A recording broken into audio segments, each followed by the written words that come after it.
मध्य प्रदेश के छतरपुर जिला के गौरीहार अनुविभाग के अंतर्गत आने वाले नादकिरतपुर, जरैला, बीराही खेड़ा और किशुनपुर गांवों के किसान इन दिनों आवारा पशुओं के आतंक से बेहद परेशान हैं।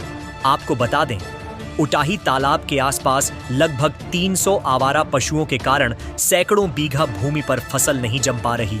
वही किसानों ने बताया कि उन्होंने बीज तो बोया था, लेकिन आवारा पशुओं के खेतों में घूमने और बैठने के कारण सारी फसल बर्बाद हो गई। उनकी स्थिति यह है कि किसान दिन रात खेतों की रखवाली कर रहे हैं, लेकिन इसके बावजूद उनकी मेहनत बेकार जा रही है। वही ग्रामीणों का आरोप है कि प्रशासन ने आवारा पशुओं के रहने और खाने पीने की कोई व्यवस्था नहीं की है, जिससे न केवल उनकी फसलें प्रभावित हो रही, बल्कि उनकी आजीविका पर भी संकट खड़ा हो गया।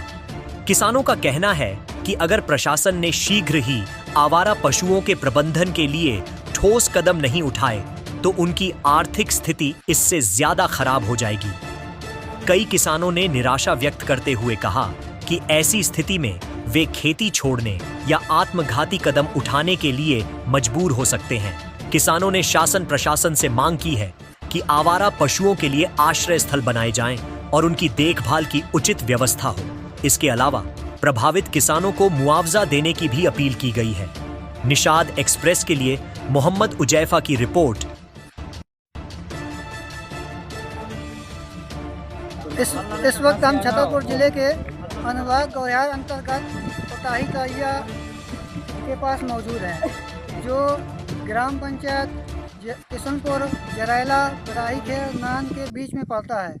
और यहाँ पर इन गांवों के किसान भाई भी मौजूद हैं और इनकी कुछ समस्याएं हैं। समस्या ये है कि किसान आवारा पशुओं से परेशान हैं। इस साइड कैमरामैन से कहूँगा, ये किसान खड़े हुए हैं और इस साइड दिखाऊँगा ये गाय आवारा पशुओं जो है इस साइड में कहूँगा दिखाए। इस साइड भैया क्या नाम है आपका? कहाँ से आए आप? बीराही खेड़ा। क्या समस्या है? समस्या ये है कि गौओं आवारा पशुओं से परेशान हैं। हाँ। और देखो, ये बीज बोया था, ये जमा नहीं है और गैयों ने कचर डाला है कुछ। यहाँ से वहाँ खरीदने में खराब हो जाती है खेती। और कलेक्टर साहब से यही अनुरोध है कि इनका जल्द से जल्द समाधान किया जाए, एसडीएम साहब से और तहसीलदार साहब से। अच्छा, इन गायों के रखरखाव के लिए कुछ व्यवस्था नहीं है कि इनको एक जगह बंद करके इनका खाना पानी की व्यवस्था किसी ने की? व्यवस्था पिछली साल हुई थी थोड़ी बहुत, वो भी टूट फाट गई है। तो कोई यहाँ मतलब आकर करने के लिए तैयार ही नहीं है। यानी शासन प्रशासन से कोई लाभ नहीं मिल रहा है, हम लोगों को कोई लाभ नहीं मिल रहा है। जो व्यवस्था है तारवारी की वो सब हम लोगों की है, किसानों ने मिला। कहाँ भैया आपका? सौरभ सिंह यादव। क्या दिक्कत है?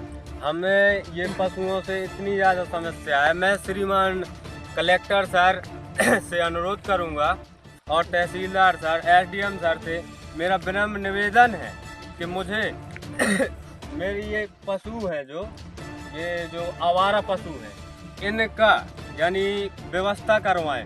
यानी कि इनको खाने की व्यवस्था, पानी की व्यवस्था, इनको रहने की व्यवस्था, हर एक चीज़ की व्यवस्था करवाएं। मेरा यही अनुरोध। देखो, जैसे हम किसान लोग हैं, हमने बीज लिया तो हम देखो पैसों से बीज लेते हैं, खरीद कर लिया और हम बोया, वो खोन डाला, खाद दिया, तो क्या करें? हम जहर खा के मर जाएं हम लोग? हम क्या खाएंगे? जब ये लोग सब खा लेंगे तो हम क्या करेंगे? हम कहाँ जाएंगे? इसीलिए कलेक्टर सर, एसडीएम सर और तहसीलदार सर से सभी से विनम्र निवेदन है मेरा कि इनकी जल्द व जल्द कुछ में कुछ व्यवस्था करवाएं। मेरा विनम्र निवेदन है।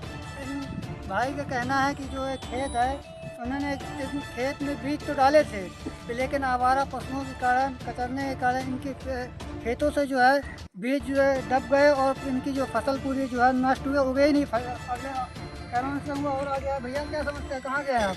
टेढ़ी कबरी गांव से आए हैं। अमर सिंह पटेल मेरा नाम है। अच्छा। हमारे यहाँ ये आवारा पशु जो है पूर्णतया खेती नष्ट की हुई है। अच्छा। जामने के बाद भी न जामने के बराबर हो जाती है फसल। अच्छा। पूरी साल जुताई बवाई कर्ज लेके मेहनत करके किसी तरह से किया जाता है खेती का काम, और इसमें फ़ायदा कुछ नहीं होता, नुकसान होता है। बाल बच्चे भी भूखों मरने की स्थिति है। अच्छा, जो ये आवारा पशु हैं, तो इनकी रहने की व्यवस्था शासन नहीं करती? नहीं, शासन कोई नहीं करता। यानी नहीं करती। आपसी तौर पर हो सकता है कभी हो गई तो, नहीं हो गई तो। अगर कोई करता है तो हम ही लोग करते हैं, 2-4 गांव के मिलके कर ली व्यवस्था थोड़ी बहुत, उसी में बिड़ी रहती है। अच्छा, खाना पीना पीना की जो इनकी व्यवस्था खाना है? पीना की जो भी है, तो ये जैसे मान लो किसी किसान ने 500 दे दिए, किसी ने 100 रुपये, किसी ने 50, किसी ने 1000, जो जैसे देने लायक है ऐसी व्यवस्था कर लेते हैं और इनके लिए खाना पीना लाकर डाल देते हैं। अब इतनी तो हमारे लोग पास पैसे नहीं हैं, इनके लिए बिल्कुल 30 साल आप व्यवस्था कर पूरी सकते? व्यवस्था कर सके, गौशाला बनवा सके। बताओ दादा का दिक्कत है? भाई ये परेशान है, इनके व्यवस्था के लिए।